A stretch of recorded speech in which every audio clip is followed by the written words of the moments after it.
Saviez-vous que selon des recherches récentes, près de 90% des gens traverseront une crise majeure avant d'atteindre 50 ans? C'est 9 personnes sur 10 réfléchissez un instant. Les périodes difficiles ne sont pas des exceptions, mais une certitude. Elles ne demandent pas la permission, elles ne frappent pas poliment à la porte avant d'entrer dans votre vie. Elles arrivent soudainement, renversant tout. Vous avez sûrement déjà ressenti cela. Nous l'avons tout ressenti.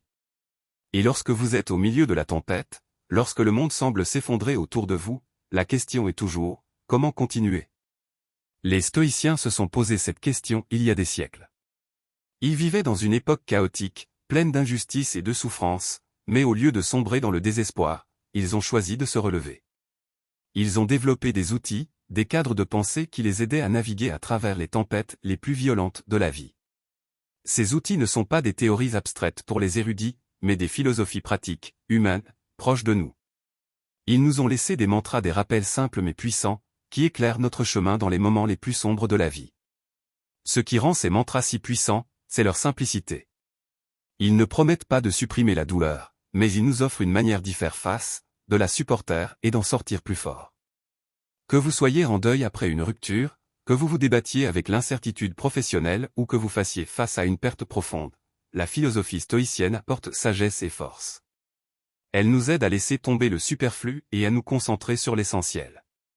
Dans cette vidéo, nous allons explorer 3 mantras stoïciens qui ont le pouvoir de changer votre vie. Memento mori, souviens-toi que tu vas mourir. Amor fati, aime ton destin. Dichotomie du contrôle, concentre-toi sur ce que tu peux contrôler. Chacun de ces principes a été façonné au fil des siècles, mais ce qui est incroyable, c'est qu'ils sont toujours incroyablement pertinents dans le monde d'aujourd'hui, en constante évolution. Voyons comment ils peuvent nous guider à travers les tempêtes inévitables de la vie. Le stoïcisme ne promet pas une vie facile, mais il nous donne les outils pour mieux vivre, peut-être, pour en sortir plus fort que jamais. Avant de commencer, n'oubliez pas de vous abonner et d'activer la cloche de notification pour ne pas manquer les prochaines vidéos significatives. Maintenant, commençons. Memento mori, souviens-toi que tu vas mourir.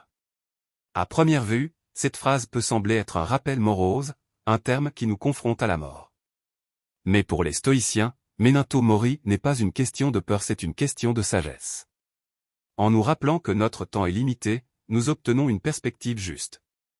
Les petites préoccupations, les querelles futiles, les pensées négatives, tout cela perd son sens lorsque nous réalisons à quel point la vie est courte. Le philosophe Sénèque disait: nous agissons comme des mortels quand nous avons peur, mais comme des immortels quand nous désirons quelque chose.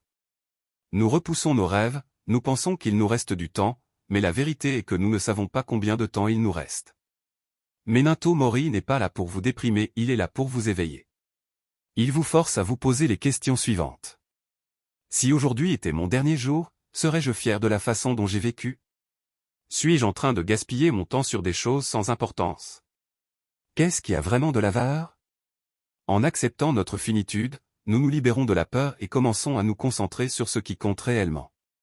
Dans l'obscurité, souviens-toi que tu vas mourir.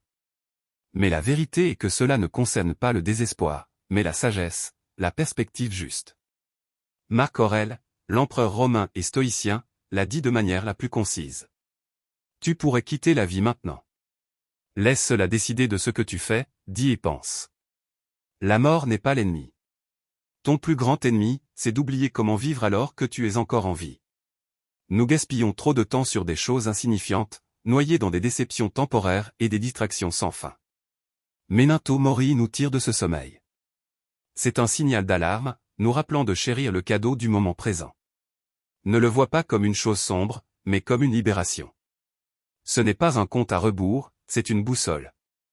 Il nous demande d'éliminer ce qui n'est pas important et de nous concentrer sur ce qui compte vraiment. Imaginez si chacun de nous était pleinement conscient de la fragilité de la vie, à quel point nous vivrions de manière plus intentionnelle et plus pleine. As-tu souvent du stress à cause du travail, à cause des délais serrés? Tout le monde est déjà passé par là, des heures qui s'écoulent à cause de l'inquiétude, de la recherche de la perfection ou des préoccupations concernant des choses dont personne ne se souviendra dans un an. Memento mori nous rappelle que le temps est limité. Demandez-vous: est-ce que je veux passer ces précieuses heures à m'inquiéter pour des choses futiles? Ou vais-je choisir de me concentrer sur ce qui est vraiment important, la créativité, les connexions, vivre pleinement. Le regret trouve toujours un moyen de s'immiscer dans notre esprit, des occasions manquées, des mots jamais dits, des chemins non empruntés. Mais au lieu de laisser le regret vous paralyser, laissez Memento Mori changer votre perspective. Chaque moment est une nouvelle opportunité. Ne perdez pas votre temps à vous apitoyer sur ce qui est déjà perdu, mais demandez-vous. Que puis-je faire avec le temps qu'il me reste? Imaginez la vie comme un sablier. Chaque grain de sable qui tombe symbolise un moment passé irréversible, immuable. Mais les grains de sable en haut, c'est votre avenir. Ce qui est spécial, c'est que vous ne savez pas combien de grains de sable il vous reste. Cela n'est pas destiné à vous effrayer, mais à vous aider à vous concentrer. La leçon des Romains. Les Romains avaient une manière très particulière de se rappeler de la fugacité de la vie. Lorsqu'un général revenait de la guerre, la foule acclamait, des fêtes éclataient, et la gloire l'entourait. Mais derrière ce général, il y avait toujours un serviteur qui murmurait « Memento Mori ». Pourquoi? Pour lui rappeler que, peu importe la gloire qu'il avait obtenue, la finitude de la vie était toujours présente. Pas pour le décourager, mais pour l'aider à conserver son humilité, sa vigilance et à apprécier le moment présent. La leçon pour le monde moderne. Pensez au moment où vous vous comparez aux autres sur les réseaux sociaux. Des vies parfaites. La course sans fin pour les likes et la reconnaissance. Tout cela est épuisant. Memento Mori coupe à travers tout ce bruit. Il vous ramène à ce qui est réellement important. Des relations significatives. La croissance personnelle. Des passions qui illuminent votre âme. Nous vivons dans un monde obsédé par la vitesse et les distractions. Les réseaux sociaux réclament notre attention. Les algorithmes éveillent nos insécurités. La société nous dit sans cesse, vous avez besoin de plus. Plus d'argent, plus de gloire, plus de succès. Mais est-ce vraiment important? À la fin de votre vie, vous vous souviendrez du temps passé à regarder votre téléphone, des promotions que vous avez reçues, ou des moments qui ont vraiment façonné qui vous êtes. La question pour vous. Chaque jour, prenez une pause et demandez-vous. Si aujourd'hui était mon dernier jour, comment voudrais-je le vivre? Pas de manière dramatique avec une liste de choses à faire avant de mourir, mais en appréciant chaque petit moment significatif. Une conversation avec un être cher.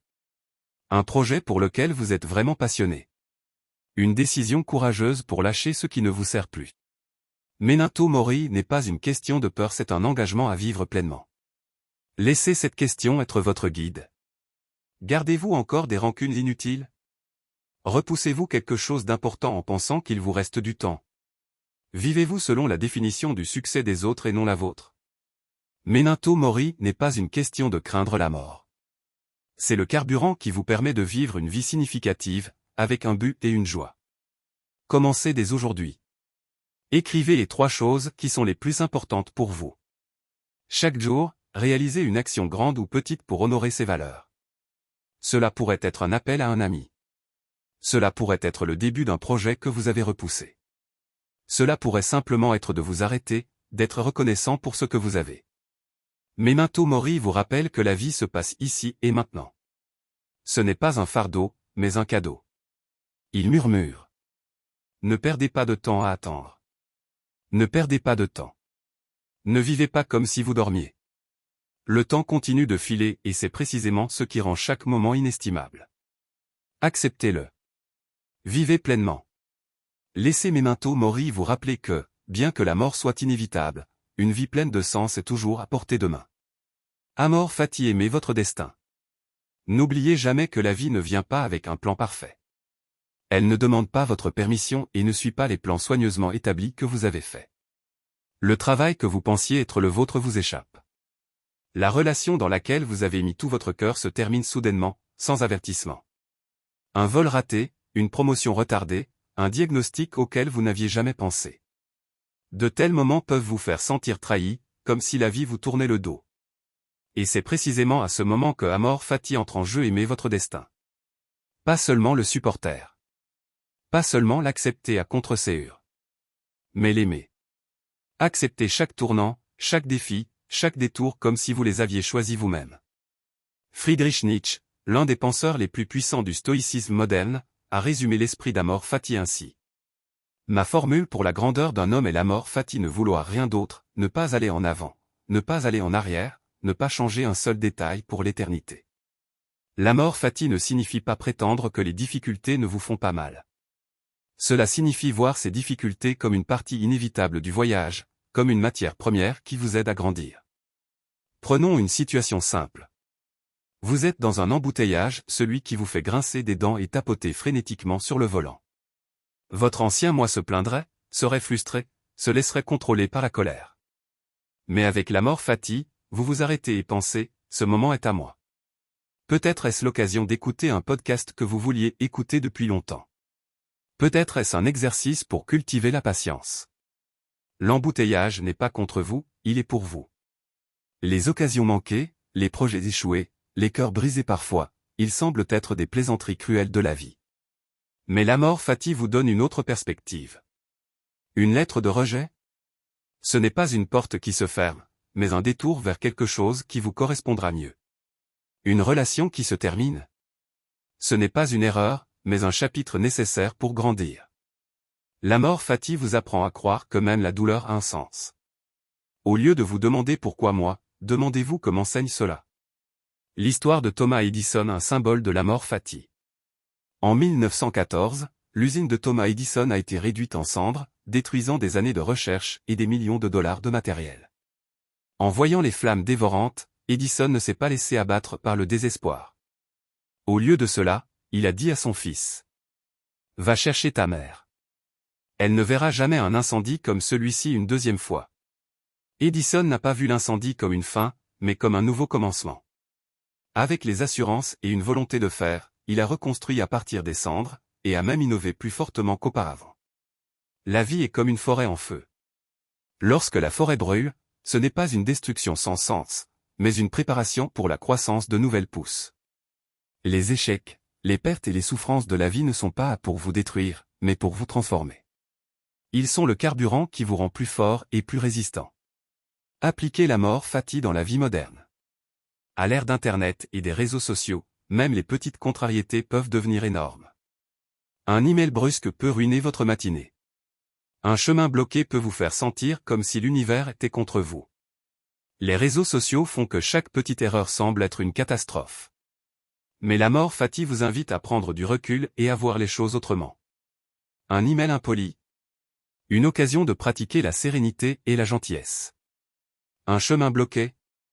Peut-être qu'il vous mène à un paysage que vous n'aviez jamais vu. Un algorithme des réseaux sociaux qui vous déçoit. Peut-être un rappel pour ne pas y être trop dépendant. La prochaine fois que la vie ne suit pas le plan, prenez une grande inspiration et dites « amor fati ». Pas de manière sarcastique, mais sincèrement. Ensuite, posez-vous 2 questions simples. 1. Qu'est-ce que je peux apprendre de cette situation? 2. Comment cette situation peut-elle m'aider à devenir meilleur? Amor fati avec liberté. Liberté de vouloir une vie différente. Liberté de blâmer le destin. Liberté d'aimer cette vie avec toutes ses imperfections, ses virages et ses surprises. Car lorsque vous cessez de lutter et commencez à accepter, vous réaliserez que chaque moment, même les moments les plus difficiles, est exactement ce dont vous avez besoin pour devenir la meilleure version de vous-même. La dichotomie du contrôle, se concentrer sur ce que l'on peut contrôler. La vie ressemble souvent à une lutte sans fin. D'un côté, il y a ce que vous désirez, le travail de vos rêves, la relation parfaite, la reconnaissance que vous pensez mériter. De l'autre côté, il y a la réalité chaotique, imprévisible et totalement indifférente à vos plans. Lutte incessante pour contrôler ce qu'on ne peut pas contrôler, cela épuise beaucoup de gens et les rend frustrés. La dichotomie du contrôle, un principe fondamental du stoïcisme, tranche à travers ce chaos avec une vérité simple. Il y a des choses que nous pouvons contrôler, et il y en a d'autres que nous ne pouvons pas. Épictète l'a clairement dit. Ce ne sont pas les événements qui perturbent les gens, mais la façon dont ils les évaluent. Autrement dit, la paix vient de la concentration sur ce que vous pouvez contrôler. Vos actions. Vos pensées. Votre attitude. Et laissez aller le reste. Cela ne signifie pas abandonner ou être passif. Cela signifie choisir où vous placez votre énergie. Se soucier de ce que vous ne pouvez pas contrôler, c'est comme essayer d'arrêter les vagues avec les mains. Mais lorsque vous vous concentrez sur ce que vous pouvez contrôler, vous trouverez de la force et de la liberté en plein milieu du chaos. Appliquez la dichotomie du contrôle dans la vie. 1. Les réseaux sociaux. Ne laissez pas les autres contrôler vos émotions. Avez-vous déjà ressenti du stress à cause des réseaux sociaux? Un commentaire négatif? Un post qui ne reçoit pas l'engagement attendu. Vous ne pouvez pas contrôler la façon dont les autres réagissent à vos contenus. Mais vous pouvez contrôler la façon dont vous réagissez à cela. Laissez-vous les paroles d'un inconnu gâcher votre journée? Ou prenez-vous du recul, vous rappelez votre propre valeur et continuez? 2. La recherche d'emploi. Mettez votre énergie dans ce que vous contrôlez. Vous ne pouvez pas contrôler qui le recruteur choisit. Mais vous pouvez contrôler comment vous vous préparez, l'effort que vous fournissez et comment vous gérez le rejet. Le résultat n'est jamais garanti. Mais l'effort, lui, est entre vos mains. 3. Les relations. Ne cherchez pas à contrôler les autres. Vous ne pouvez pas forcer quelqu'un à vous aimer ou à vous respecter. Mais vous pouvez contrôler la façon dont vous les traitez et comment vous gérez les déceptions. Investissez votre énergie dans la façon dont vous vous montrez plutôt que dans l'envie de changer les autres. 4. Le temps. Un exemple simple mais significatif. Vous ne pouvez pas arrêter la pluie, peu importe combien vous le souhaitez. Mais vous pouvez prendre un parapluie, porter un imperméable ou même profiter de la pluie. La vie est aussi comme la météo.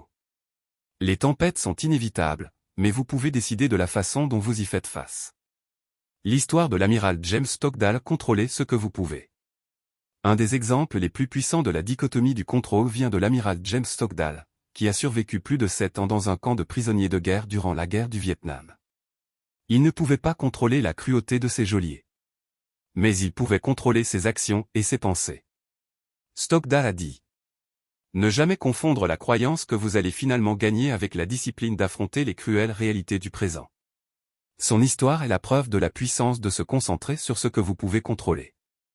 La dichotomie du contrôle dans le monde moderne. Nous vivons à une époque de distraction. Les réseaux sociaux manipulent nos émotions en nous faisant nous soucier de choses qui sont hors de notre contrôle. Les avis d'inconnus, la reconnaissance par les likes ou la course sans fin à la comparaison. Le consumérisme intensifie la pression, nous faisant croire que le bonheur réside dans des choses extérieures. La dichotomie du contrôle nous ramène à ce qui est vraiment important. L'effort que vous mettez dans votre travail.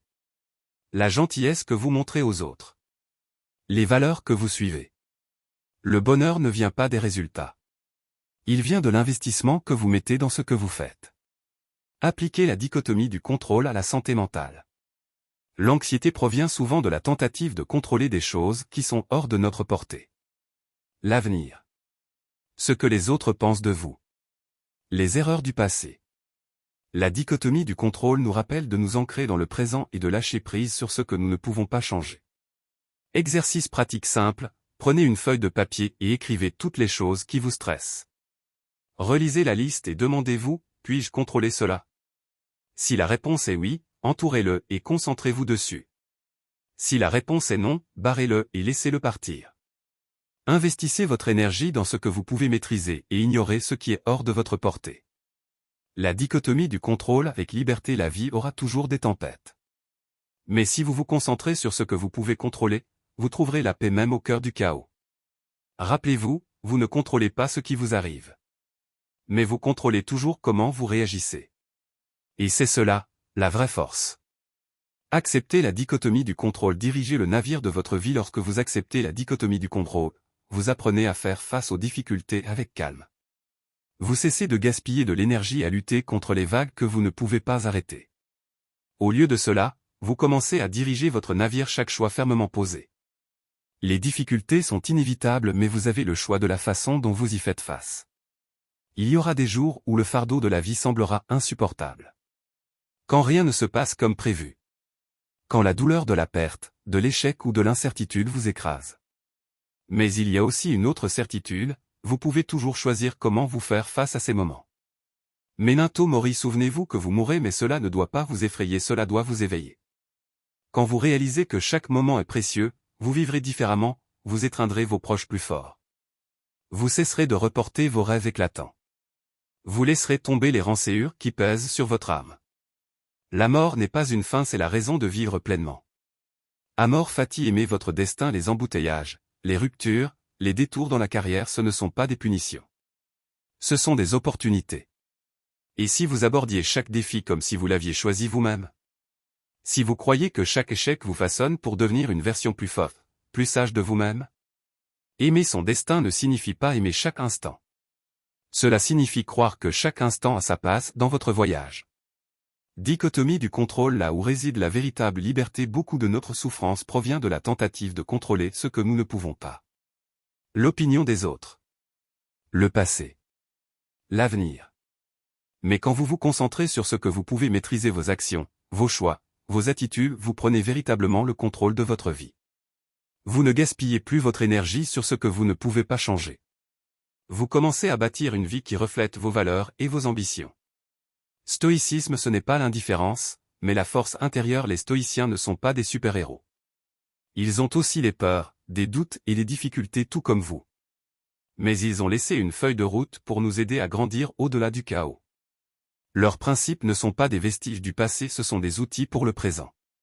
Imaginez une vie guidée par ces principes, quand la vie vous met à l'épreuve, et elle le fera, vous allez prendre une grande inspiration. Vous rappelez, cela est temporaire. Cela arrive pour moi. Je contrôle comment je réagis. Vous pouvez choisir la gratitude plutôt que la rancœur. Agir plutôt que de vous sentir impuissant. Aimer plutôt que de craindre. Le monde peut être chaotique et imprévisible, mais votre monde intérieur, c'est ce que vous pouvez contrôler. Dernier appel: la prochaine fois que vous serez face à un moment difficile, rappelez-vous. Memento mori, rappelez-vous que votre temps est limité, ne le gaspillez pas. Amor fati, aimez votre destin, même s'il n'est pas parfait. Dichotomie du contrôle, concentrez-vous sur ce que vous pouvez contrôler, laissez partir le reste. Ce ne sont pas seulement des paroles, ce sont des guides, des ancres pour vous maintenir dans la tempête, des lumières qui vous montrent le chemin. La vie peut être pleine de chaos. Mais avec ces principes, vous pouvez la naviguer avec sérénité et courage. Vous êtes plus fort que vous ne le pensez. Vous l'avez toujours été. Et avec cette philosophie, vous le serez toujours.